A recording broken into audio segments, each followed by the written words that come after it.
रामकृष्ण हरी मंडळी, मागच्या 40-50 दिवसापासून महाराष्ट्रभर विठ्ठल नामाचा गजर सुरू आहे.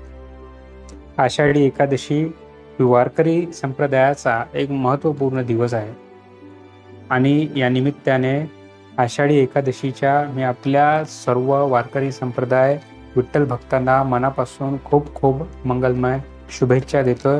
आपल्या सर्वांवर विठ्ठलाची कृपा ही कायम अशीच असू दे, हीच माझी आजच्या मंगलदिनी विठ्ठलचरणी प्रार्थना. विठ्ठलाची मूर्ती जर आपण बघितली तर आपल्या दोन्ही हात कमरेवर ठेवून एका विटेवर उभे असलेली ही काळी दगडाची उभी मूर्ती, ज्यात देवानी आपले डोळे बंद करून कुठेतरी हा संदेश दिला आहे. ज्या प्रकारे अभंगात म्हटलेलं आहे की देह देवाचे मंदिर, म्हणजे देव हा आपल्या या देहातच आहे, हे या अंतःकरणातच आहे. हे डोळे बंद करून विठ्ठलाची मूर्ती कुठेतरी आपल्याला सांगते की देह हाच त्याचा मंदिर आहे. आणि का बरं नाही, आपण जर काही या देहाने कर्मच केले नाही, या देहाने जर आपल्याला जीवनात आलेल्या जबाबदारी व्यवस्थित पार करत मेहनत घेत पार पाडल्या नाही, तर सुख किंवा हे जीवन जगण्याचं जे वैभव आहे हे कसं काय लागणार नाही. हे जीवन जगणं म्हणजेच कुठंतरी ही देवाची एक जीवन जगण्यास हाच एक खरा आनंदाचा मार्ग किंवा संसार देवाने आपल्याला दिला. आणि ह्या देवातच, या देहातच या देवाचं दर्शन किंवा या देहातच या देवाला आहे आपण समजून त्याची उपासना करत त्याचं नामस्मरण घेत हे आयुष्य जगायचं आहे. कमी जास्त चढ उतार या आयुष्यात येत राहणार, पण या देवाच्या नामस्मरणामुळे कुठेतरी आयुष्यात येणारे चढ उतारही सोपे वाटायला लागतात. आणि या जगात कोणी आपल्या पाठीशी असो की नसो, मग कोणी तोच व्यक्ती या जगाचा करता धर्ता या निर्माता विठ्ठल पांडुरंग आपल्या सोबत आहे, याच्या या नामस्मरणात सदैव विश्वास असतो. एका कहाणीतून असंच आपण एक उदाहरण मी आपल्याला देतो. एकदा काय होतं की एका गावामध्ये पूर येतो आणि त्या गावामध्ये सर्वत्र चारी बाजूने पाणी साचतो आणि गावातल्या लोकांना वाचवण्यासाठी शासनातर्फे मदत पाठवली जाते आणि ही जहाज, नाव, बोटी पोचतात आणि गावातल्या सगळ्यांना बाहेर काढतात.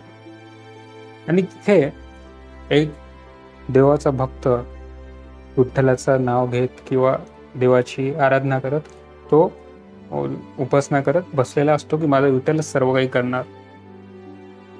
आणि विठ्ठलच त्याच्या मदतीला म्हणून धावून येतोय त्या जहाजाच्या मदतीने त्याला बाहेर काढण्यासाठी.